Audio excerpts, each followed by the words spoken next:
20 गांव उजाड़ के 10,000 बालक लाग लिए नहीं, अपने अंदाजा ले उजाड़े कितने। बगैर जमीन वाला भाई ना ज्यादा बयानबाजी में उसमें बढ़ना नहीं चाहिए।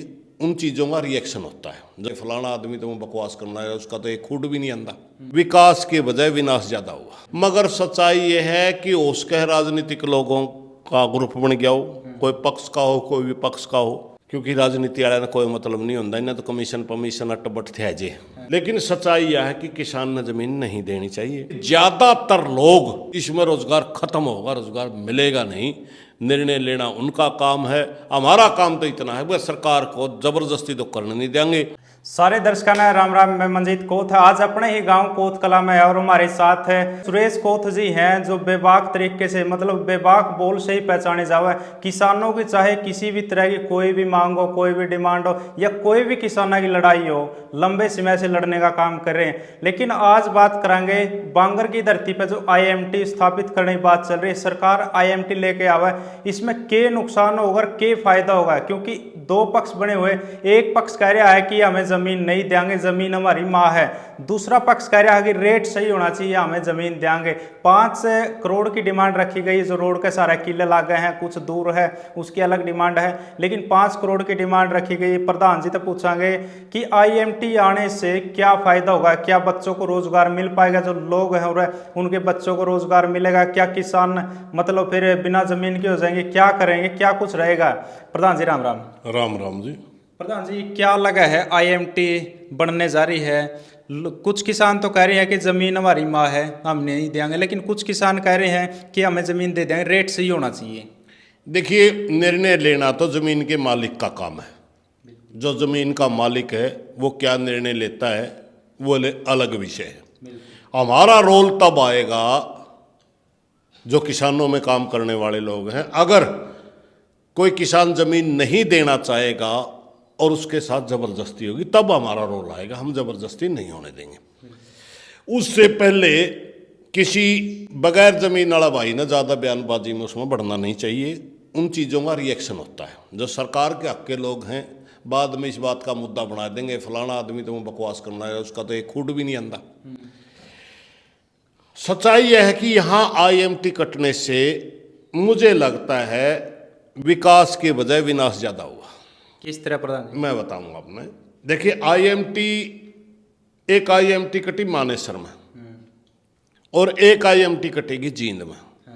मानेसर में IMT कटी उस समय वो बिल्कुल जमीन बरानी पड़ी थी, कोई ज्यादा उपजाऊ जमीन नहीं थी, मतलब निरे झाड़े झाड़ थे। मेरा झाड़ फूट कड़ा था पहाड़ी के नीचे, कुछ दाना तो हो ही नहीं था। 2-2.5 मन बाजरा किसी को हो जे तो हो जे, कोई खास बात ही नहीं थी।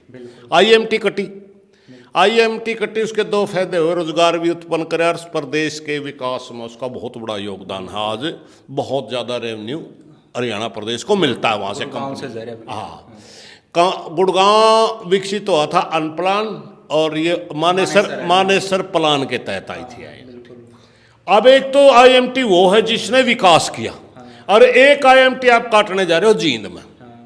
ये बेशकीमती भूमि है बिल्कुल, इसका नीचे का पानी मीठा है, उपजाऊ भूमि है और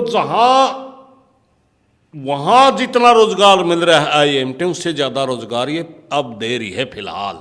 किसी का 2 किले अगर जमीन के हैं तो पूरा परिवार उन 2 किलों पे आश्रित है, उनको रोजगार दे रहा हो। अगर कहीं और नहीं मिल रहा तो उनको रोजगार दे रहा हो। और भूमिहीन 50% आबादी हर गांव में भूमिहीन की होती है, जिसके पास भूमि नहीं होती। उनका काम क्या हुआ, पशुपाला है, इसी जमीन में तो घास लिया हुआ है, या इस जमीन में कटाई बढ़ाई पर उन्हें लेबर मिल जाए, मजदूरी भी इसी जमीन पर करे, किसान का मजदूरी करे, वो भी इस जमीन पर आश्रित है। अब जितने लोगों को रोजगार मिल रहा है, मैं नहीं मानता कि IMT बनने के बाद इतने लोगों को यह IMT रोजगार दे पाएगी। पहली बात मैं बताऊंगा आपने, मतलब खिज्जी में कोई कि मैं कह दो 20 गांव उजाड़ के 10,000 बालक लाग लिए नहीं, तो आपने अंदाजा ले लो उजाड़े कितने हैं। दूसरी बात, एक विकास होना चाहिए, सतत होना चाहिए, लगातार होना चाहिए। मगर आने वाली पीढ़ी के लिए पानी की, अन्न की, इस तरह की ज़रूरतों के ऊपर जहाँ ज़रूरतें पूरी होंगी हो उस ज़मीन को दूसरी दिशा में नहीं ले जाना चाहिए। ये वो ज़मीन है जो पीढ़ियों तक खाद्यान्न का हमारे भंडारों को भरेगी, खाने की ज़रूरतें पूरी करेगी। इस तरह की ज़मीनें आप IMT काट करके उद्योग को दोगे तो आने वाली पीढ़ी खाओगी के। हरियाणा प्रदेश के अंदर ही मैं अपना बताऊं, बहुत मोटा क्षेत्र, सेम क्षेत्र पड़ा, वहां IMT नहीं कर सकते क्या? बहुत मोटा क्षेत्र बिरानी पड़ा, वहां IMT नहीं कर सकती। नीचे के पानी नहीं है, ऊपर का पानी भी नहीं है, वहां IMT नहीं कर सकती। सिर्फ कह देते हैं रोड कनेक्टिविटी की वजह से ही ये IMT कट रही। भाई रोड बनाना तो सरकारों का काम है, जनता का थोड़ा ही बनाया जा सका है, थोड़ा ही बनाया जा सका है। मगर कौन सा वैज्ञानिक है जो बरानी जमीन का नीचे का पानी मीठा कर देगा? है कोई? कौन ऐसा आदमी है जहां पानी की उपलब्धता नहीं है, बिजली की उपलब्धता नहीं है, जमीन में उपजाऊ, बंजर जमीन को उपजाऊ कर देगा? है कोई? नहीं, ये तो प्राकृतिक चीजें हैं। प्रकृति के साथ आप बिना मतलब की छेड़खानी करोगे वह दुख देगी। अभी बाढ़ आई ना, प्रकृति के साथ छेड़खानी की वजह से बहुत ज़्यादा बाढ़ में नुकसान हुआ। तो वही हालात ये है। ये ज़मीन हमें लगता है ये ज़मीन हरियाणा प्रदेश के बिल्कुल बीच में है। परमात्मा ने सारा संसाधन इसके अंदर दे रखा है। नीचे का पानी मीठा है, ऊपर की ज़मीन उपजाऊ है। ये IMT के लायक ज़मीन नहीं। हम विकास के विरोधी लोग नहीं हैं। बहुत से भाई कहते हैं देश को विकास देख कर राजी को नहीं। अरे मेरे भाई, हरियाणा प्रदेश में तीसरा हिस्से की भूमि ऐसी है जो IMT कटने के लायक है। ओडे क्यों नहीं कटती? जड़ा एड़ा 90 मन धान हो है, 70 मन गेहूँ हो है, एड़ा IMT काटोगे आप। 10-10 हज़ार का रोजगार भी कंपनियों के सामने नहीं मिलता। अनपढ़ टाइप के बड़खान है। अब इनती आप पीछे दे दोगे एक बार। अगर कोई लायक बालक होया, पढ़ लिख का आगे बढ़ गया तो अलग बात है, किसी ने व्यापार कर लिया अलग बात है। सबको तो नहीं मिलेगा ना, या तो सबने दे रही फिलहाल। तो सबकी बराबर किस्मत नहीं होती, ना सारे का बराबर दिमाग होता, ना सारे की बराबर सोच होती। 50 से 60 और 70% लोग तो रुपये खराब करते हैं मेरे भाई। पछला इतिहास जाके देख लो, जितनी IMT कटी आप मानेसर वाली देख लो, आप सोन वाली देख लो, आप इसका क्या नाम है रोहतक वाली देख लो, बहुत घनी पहला भी कट रही है। अगर एक मैं अपना बताऊं, फरूख नगर भी एक IMT कट रही है, नगर बसा रखा है। वो ज़मीन भी बरानी थी, वहाँ विकास पैदा करे उसने। इस तरह की ज़मीनें नहीं मिलती क्या हरियाणा के अंदर? सिर्फ रोड कनेक्टिविटी ही एक बड़ा साधन ना मान करके रोड तो सरकार बना देगी। आप ये देखिए, परमात्मा ने कौन सी भूमि में जल दे रखा है, कौन सी भूमि उपजाऊ दे रखे, उन उपजाऊ भूमियों के ऊपर आप तरह के कंक्रीट के जंगल ना बनाओ। आने वाली पीढ़ी के टाइम भी टाइम पास करने की जगह अब आप पानी के संसाधनों को भी खत्म कर दोगे, मिट्टी उपजाऊ भूमि को भी खत्म कर दोगे, फिर तो ये नाश होया, विनाश होया। तो ये विकास कहाँ हुआ? विकास तो वहाँ हुआ ना जहाँ के नाम 2 मन दाने नहीं होंगे वो, और ओड़ा कंपनी लग गए, ओड़ा रोजगार दे, वो है विकास। प्रधान जी, लेकिन दूसरा पक्ष है वो भी तो जाने लगे, DC के पास गया है कि मतलब रेट सही होना चाहिए, हम जमीन देने के लिए तैयार हैं, वो भी जमीन दे देंगे लेकिन रेट सही होना चाहिए। चलो वह मैंने पहले ही कहा था भाई, वो तो उनकी आपस की जिद्दी नहीं बनानी चाहिए। हमें लगता है हमारी किसानों से हाथ जोड़ करके प्रार्थना, ग्रुप ना बढ़ाओ, सही नहीं है ये चीज़। बाकी अब मर्जी है, वो तो ज़मीन देने वाला की, वो तो ज़मीन का मालिक है, रोक तो कोई सकता नहीं। मगर सच्चाई ये है कि उसके राजनीतिक लोगों का ग्रुप बन गया हो, कोई पक्ष का हो कोई विपक्ष का हो, क्योंकि राजनीति वाले कोई मतलब नहीं होता, इन्हें तो कमीशन पमीशन अटबट थे जे। लेकिन सच्चाई यह है कि किसान ने ज़मीन नहीं देनी चाहिए।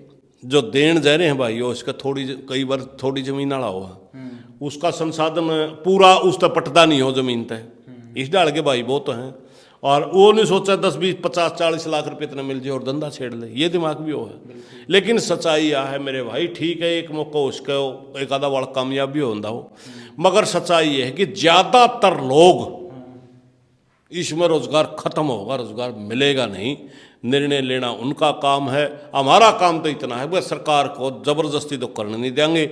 मगर जो सारे किसान देने लगे हमारी बटाई बिगा के, हम कौन होते हैं?